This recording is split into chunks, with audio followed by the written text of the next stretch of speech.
संसार में यदि देखा जाए तो निस्वार्थ की भावना से उपकार करने वाले, आपका कल्याण करने वाले सिर्फ दो ही हैं, भक्त और भक्त के भगवान के भक्त और भगवान स्वयं।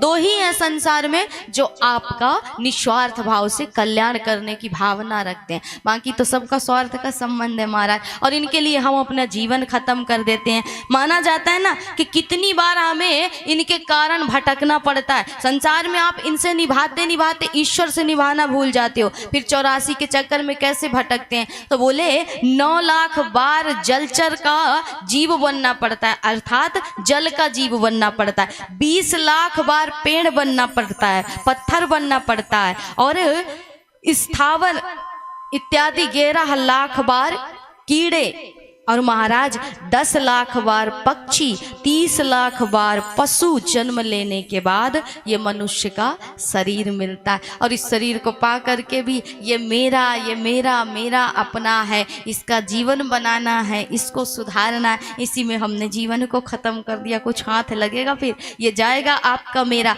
आज गज का कोई गया उसके साथ, कोई भी उस संकट में साथ दिया, कोई नहीं दे पाया महाराज। इसलिए इस संकट में सिर्फ और सिर्फ ईश्वर साथ देता है। ये बात आप इस कथा से अपनी बुद्धि में बिठा लीजिए कि अंत में हारोगे तो सिर्फ निभाएगा एक गोविंद, और कोई साथ में नहीं निभाने वाला है। आजकल तो महाराज छोटी छोटी बातों में ही बड़े बड़े रिश्तों की नींव ढह जाती है, इसलिए मकान ढह जाते हैं, रिश्ते ढह जाते हैं। अब किस पर विश्वास करोगे? इसलिए सिर्फ कन्हैया पर विश्वास करो। और राजन, इसीलिए मैं कहता हूँ कि विश्वास में ही परमात्मा का वास है। भगवान को काल्पनिक मान करके पूजा नहीं करनी चाहिए।